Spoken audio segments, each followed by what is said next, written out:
Hi guys, welcome to my new video on functional programming with Scala. So as part of this video or over the few videos, I'll be explaining about functional programming and Scala in a combination so that you will be aware of what exactly functional programming is and what is the benefit of working with functional programming based language. So we'll start. The agenda for this session will be first we'll talk about how to classify a programming language or the categorization of a programming language, classification based on the structure or based on the flow control of a programming language are done, and based on that one programming language is classified into one group. And then we'll talk about functional programming. What is the more about functional programming? What is the benefit of working with functional programming? And then we'll introduce Scala with functional programming so that we'll go deep dive into Scala with functional programming over the next set of videos, coming videos we'll talk about. So let's begin. So very first thing we should understand about what are the different programming paradigm we have or what is a programming paradigm. As I told, so based on the structure or based on the programming language way we write program or way we um, create a structure inside a programming language, there is some set of classification are done, and based on that, a programming language is categorized under that category, and that is called as programming paradigm. So we have a categorization or classification of programming language, and those are called as programming paradigm. So programming paradigm, as I told, classification or grouping of programming language based on the language features.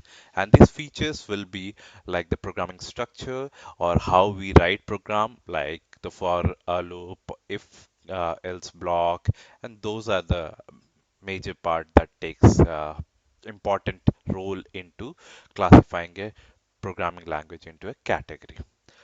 So then what are the top level different types of programming paradigm we have? So the top two programming paradigm or categories we have are imperative programming paradigm and the declarative programming paradigm. So imperative programming paradigm talks more about how exactly we write the program and how exactly we manage the object inside a programming language. Whereas declarative programming talks about what is the requirement or what is the output of that program has to be done. So it concentrates more on the output, and the imperative program concentrate more about how to write the program structures. So this is about programming paradigm and what are the categories of a programming paradigm. So basically two categories, imperative and declarative.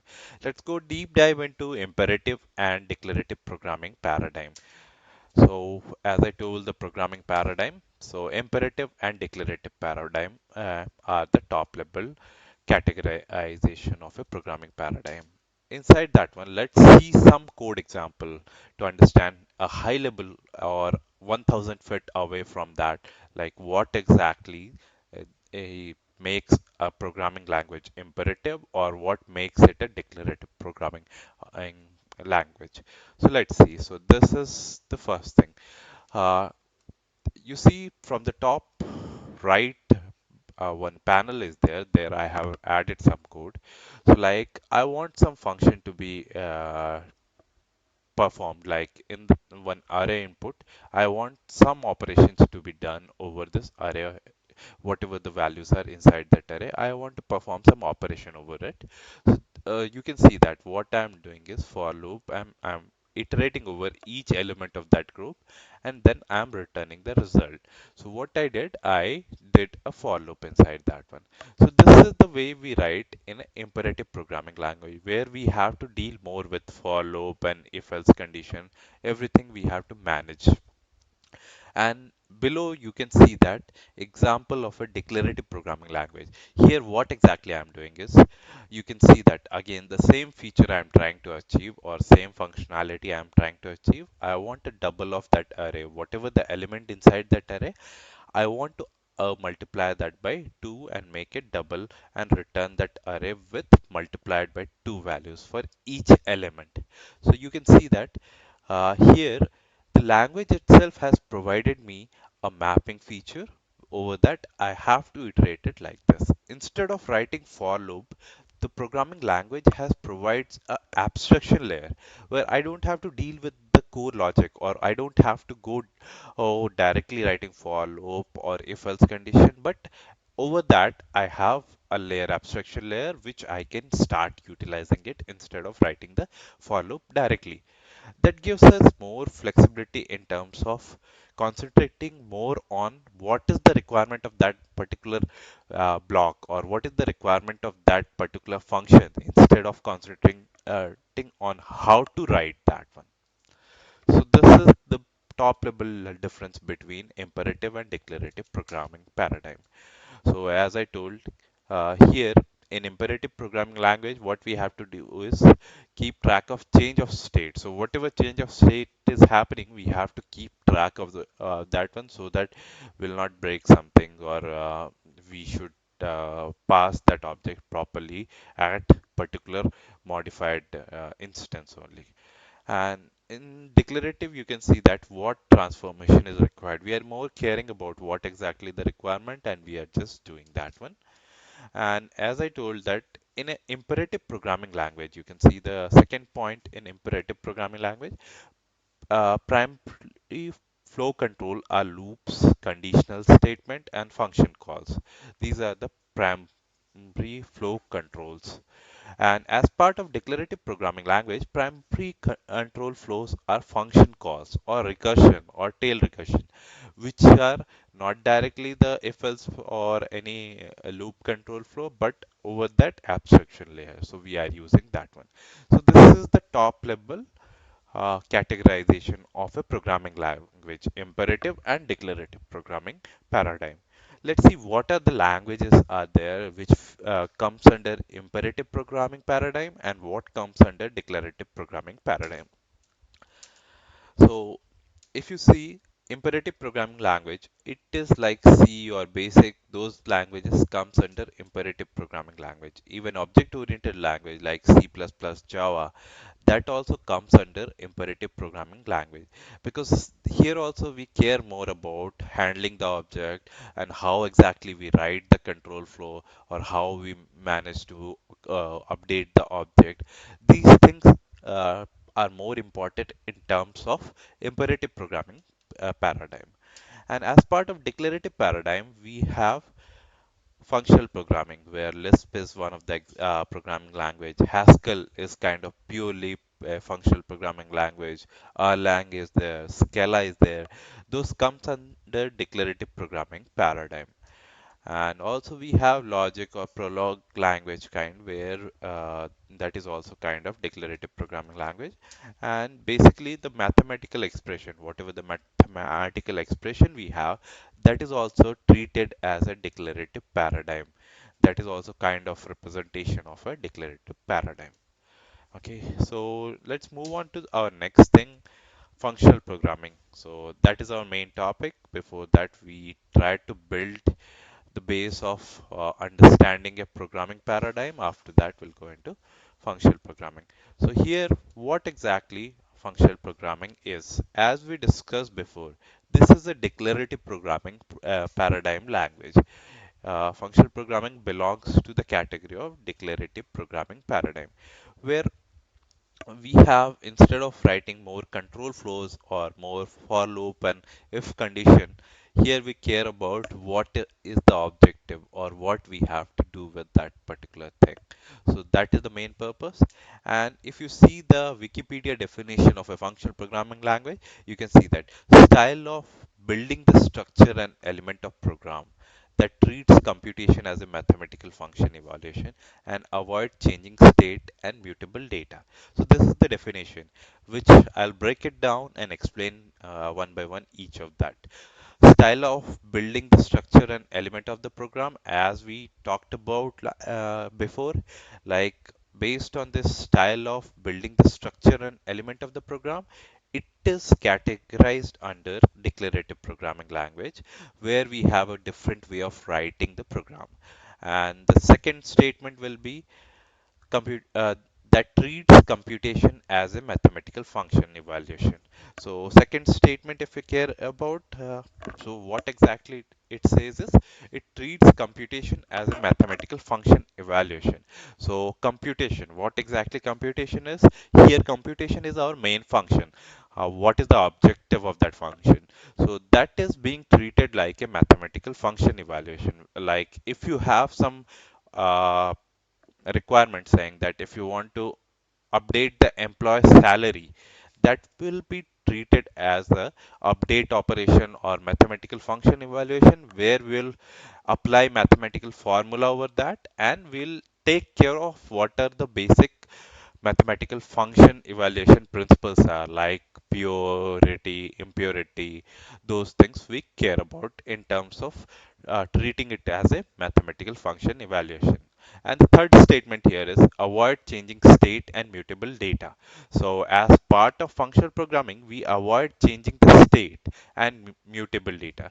So like as I told, pure function. So here we try avoiding state changes. So that I'll explain more in the benefit of functional programming language. What is the benefit and how it is achieved? There we'll concentrate more on the last statement. Okay, so let's go to some examples. So here, if you see that here fx is a function where like it, I'm trying to represent it like a mathematical function fx equal to mx plus n, where x is type of the input to that function. So in terms of programming language also the same thing happens. We supply some input to a function, then a function does something over that input and give it back to us.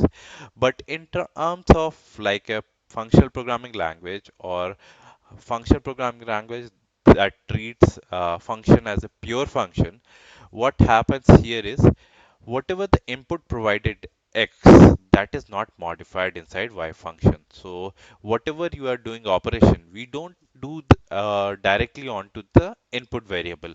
We make a copy of that variable and apply things over that.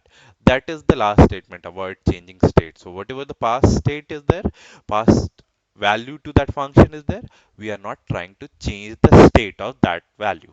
That is here represented as terms of functional statement. And the next thing is fx is always same for same value of x.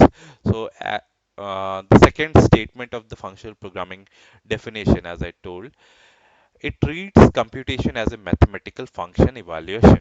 So here same thing is being represented in this line also. Fx is always same for same value of x. If you treat any mathematical function, if you apply operation to a same set of input, always the return value will be the same. So that is what a function is representing. Here also the same thing we expect from a function. If we are passing the same value 10, the output should always be whatever expected by doing the operation. But instead of not the value getting changed by some other variable outside the scope of this one. So this is functional programming. Uh, so we'll see more about like what are the features of a functional programming language and what is the benefit over using a functional programming language. So very first feature will be pure functions. So I'll explain more. Let's list out what are the main features, then we'll go deep dive into those things. Pure functions. After that, the second thing is immutable objects. So objects are immutable. Then functions as the first class citizens. So function will be treated as the first class citizen. I'll talk more. Then referential transparency is one of the important concept. Referential transparency we'll talk about. And strict and non-strict evaluation is also one of the important feature. Then purely functional data structure. So data structures are purely functional. So that also will go deep dive and see what are the benefit of those. So let's start with the very first feature, pure functions. So pure functions, as I told, functional programming treats everything as a mathematical function evaluation. So here, pure functions, function that return same output for same input. Those are called as pure functions. Like math dot square root. If you do square root of 81, every time you will get a same number. every time the response will be same. So this is kind of a pure function. And if you see impure function, output or action of the function is not same for same set of input. Those are called as impure functions. Example, math.random. If you see math.random, every time you get a new value out of it. You are not sure about, even if you pass something also, you are not sure about what is the output it will give you. So that is kind of random behavior. So you can't trust on those kind of behavior. Those are called as impure function. And also print ln is kind of impure function. So you cannot say that every time print ln will do the same thing. So these are some of the example of impure functions. So when we write functions in a functional programming language, we have to care about these things. So we have to see the places where we can make pure function and where we can use impure function. So I'll give a statement which is kind of suitable for some language and some language it is not suitable, like Haskell. Everything is a pure function. But in Scala, you can choose between a pure function and impure function because there is some sort of problem working with pure function. So what happens is every situation you can't go with a pure function. In some cases, when you are dealing with like a web application or something, then you have to choose with in between pure function and impure function. So Scala offers a combination of pure function as well as impure function. You can choose between either of them. After that, we'll see what exactly side effects is. Side effect, as I told, pure function always return the same input. Impure function, whatever the output is not sure.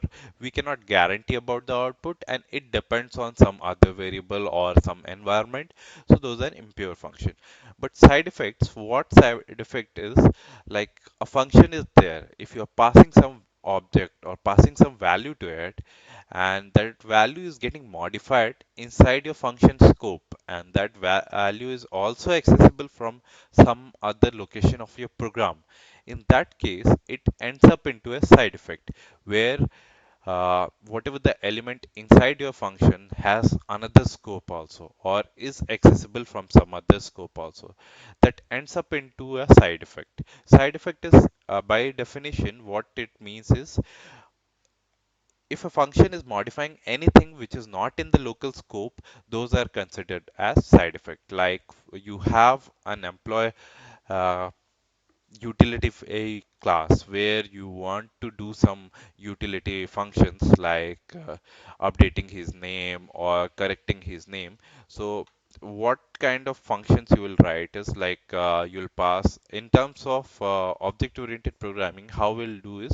we'll pass an object to a utility function saying that correct his name, and we'll pass employee object, and inside that one we'll do some manipulation and finally we update or correct his name, right? So what we are doing inside is we are modifying whatever the past element to that particular function, and that is kind of side effect. And in terms of functional programming language, what is the approach will be done is every time the function will return a new object like correct his name or modify his name. That function will always return a new object. So whatever the object is being passed to that one, the like employee object when you are passing it, so it will create a copy of that object and does the modification over that instead of directly modifying that object with another scope. So in that way, it will be a kind of pure function as well, and there won't be any side effects to it. So we'll see next feature. So as I told, like when we are modifying this employee object, this ends up into a situation where we'll have very less bug in the code, very less error because of different scope variable we are not modifying. So we are only using pure function. So very less bug will be there because there won't be any situation where you will not be able to predict the behavior or where you will not be able to test any particular function. Like in terms of unit testing, you can test this pure function very clearly because it is not dependent on any outside variable or any outside parameter. The behavior is very consistent and you can do a unit testing very nicely over that, and that gives us a bug-free code. Let's see the next feature, which is immutable object. So as part of immutable object, what is the definition says is object whose state is final and cannot be changed after declaration.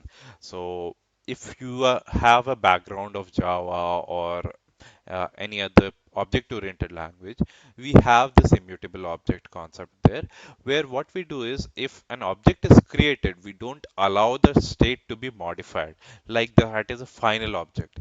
So in some situation, uh, we need these kind of objects, like where we don't uh, have the situation where we allow the user to modify that particular object. So that is the immutable object. And as I told in my previous slide only, that like every operation, like employee utility, what we do it is we modified we corrected his name by copying that particular employee object instead of working on whatever the object passed directly on that instance. We made a copy and we applied our modification onto a new object. That is kind of a good behavior where we are sure about that whatever being passed, we are not modifying that one, and even if it is having any other uh, place reference, that object is safe. Whatever the object is being passed, that object is safe. So what is the benefit it offers is in terms of parallel programming. When we go with multi-threaded environment, we are sure about like whatever the object we are passing to one thread, that is secure, that data is not getting modified, and that is secure with that. And because of scope change or because of that object being passed, we have many problems with multi-threaded environment. We have to make a synchronous block, we have to uh, take care of its updates. Those kind of problems are not with immutable object. Those kind of problems will be avoided by using immutable objects. As I told, as the objects are immutable, no issue related to state change in multi-threaded environment. So we'll see the next feature, which is function as the first class citizens. What exactly that means is, function are the first class citizens, like objects are first class citizen in OOPS. So in terms of object oriented programming, objects are the first class citizen for that language or for that programming language. In terms of a functional programming language, functions are the first class citizens. So why those are called as first class citizens? Because of these three features which are given to a function or an object. So as in terms of object oriented programming, what we can do is we can store the object inside a variable, right? So if you see Java or any other object oriented programming language, there what we do, we create a new instance of an object and we store inside that variable.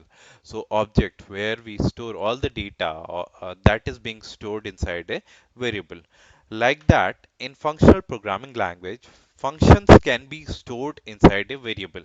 So if you see the right side example here, function stored in a variable. So what we are saying is multiply is a function where we pass two input to it, and based on that we are applying a multiplication and we are returning an integer type. So this is a way to store a function inside a variable. This is the first thing which says that functions are the first class citizen. The second feature which says it is a functions are the first class citizen is function can take another function as input. So like in Java, one function can take another object. In terms of functional programming language, function can take another functions. So that I'll explain in my upcoming slide, where we'll go deep dive into some Scala programming, where we'll showcase like how exactly we can pass one function to another function. If you have background with JavaScript, you might be aware of this feature where we can pass a function inside another function and that function can be called directly. And the third feature is function can return another function. So one function is there, based on some input, it can return another function also, like it is giving a dynamic behavior that is also possible with functional programming language. So these three features make a functional programming language uh, functions as the first class citizen. Like in Java, objects are the first class citizen. In functional programming, functions are the first class citizens. So as I told, based on situation, we can return different type of functions. So like if you have a situation uh, where the input variable is greater than 10 or 20 or something, then you can return another function. If it is less than 10 or something, you can return another function from one function. So based on that one, we are creating a dynamic behavior at runtime. Based on some input, we are defining a behavior driven program. So we'll go with the next feature, which is referential transparency. So what exactly the definition says is a function that can be replaced by its value without changing the program behavior. So as I told, pure functions. So only pure functions are referential transparent functions. So side effect free functions are also preferential transparent. So let's see some example what exactly is. Here we have a function called as update, which takes x as the input and we update that value by 10. So based on that, update of 20, every time update of 20 will return 30 value, right? Because we have a function which is totally pure. If you see that update function is pure function, whatever the input we give, like 5 we give or 1 we give, based on the value 5, always it will return the same value. Based on the value 1, always it will return the same value. So there is no chance or no situation where it will end up into a different value. So that behavior is called as a pure function behavior. So based on that one, update of 20 is always 30. Update of 20 is always 30. So one time when the evaluation of that function is done, so this is a very basic example I'm giving where just I'm updating it with a 10 value. In terms of real coding, you will have a bigger function where the behavior is constant, where you can write a behavior, constant behavior, that will be much suitable for the environment. But here for the just for the understanding purpose, I have given a very basic example. So once this update of 20 is evaluated to 30, so this 30 value, wherever in the program, if you see update of 20, you can replace this with 30 value directly. So as per the definition, what it says is function that can be replaced by its value without changing the programming behavior. So here the function calls are there, update of 20. In overall code, wherever you find this update of 20, you can directly replace it with the value 30. This behavior is called as referential transparent behavior. As the function is pure, you can just replace that function evaluated value with the function calls directly, and that helps us in getting a better performance. We are optimizing a number of calls. We are not doing the same calculation multiple times, and we are optimizing that, and that is the benefit we give. This is called a referential transparency or referential transparent functions. So this is very useful features we get if we write pure functions or side effect free functions. Let's see another features, strict and non-strict evaluation. So based on previous things, we'll see the definition of strict and non-strict evaluation. Uh, so what are the evaluation strategy of the program of the function? So if you see any programming language, how the variables are uh, evaluated or how the variables are the data is evaluated. That is the main thing inside evaluation strategy. So based on that one, we have two types of top level evaluation strategy. One is strict, which is eager. Another one is non-strict, which is lazy. So in eager or strict evaluation, what happens is, so function arguments are evaluated before the function evaluation. So in terms of Java, if you see, like when you are calling a function, let's say function x with some variable y, then what is happening is when you are making a call to this function x with some value y, that y value has to be already evaluated. Y, whatever the value inside y has to be already populated before the call is done to that function. That is called as strict or eager evaluation. In terms of lazy evaluation or non-strict evaluation, this evaluation is done at the later point. So whenever the first occurrence of that particular variable is done, at that time only the value is evaluated. That is called as lazy evaluation. Let's see some example. Uh, so here we have a variable t equals to 5 and one another variable x equals to t plus 20. So function is there. We have a function which takes x and just print that x. So as part of eager evaluation or the strict evaluation, if we make a function call with 25, so based on that, this 25 has to be evaluated, or based on this complete top level evaluation has to be done before this function is called. But as part of lazy evaluation, if you see function x, so it hardly cares about the x value right now until the first occurrence of this x is done. This value evaluation is not done. So only when x is arrived or print x line is arrived, then only this evaluation of this particular value will be done. After that, next feature is purely functional data structure. So what is the definition of purely functional data structure? Is purely functional data structure have persistence, a property of keeping previous version of the data structure unmodified. What it does is, so when you are making changes to any data structure as part of this higher level programming language, we have inbuilt data structure with us.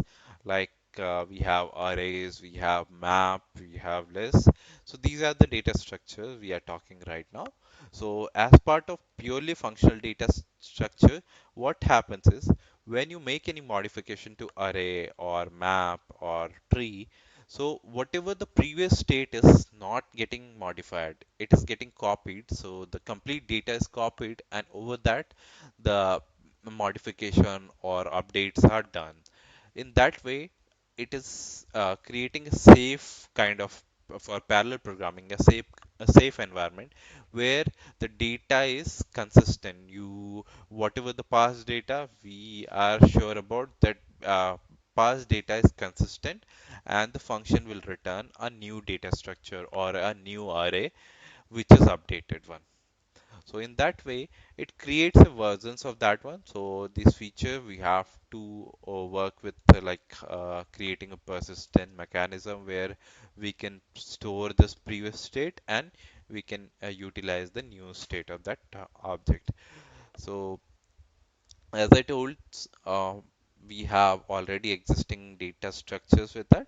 So that works on copy of the data instead of modifying the existing data structure. So that's all for this session on functional programming. I think whatever I covered is a great foundation for understanding the functional programming. In my next set of video, I'll come up with Scala and where I'll give live examples on functional programming and how you can start working with the functional programming language. Thank you guys.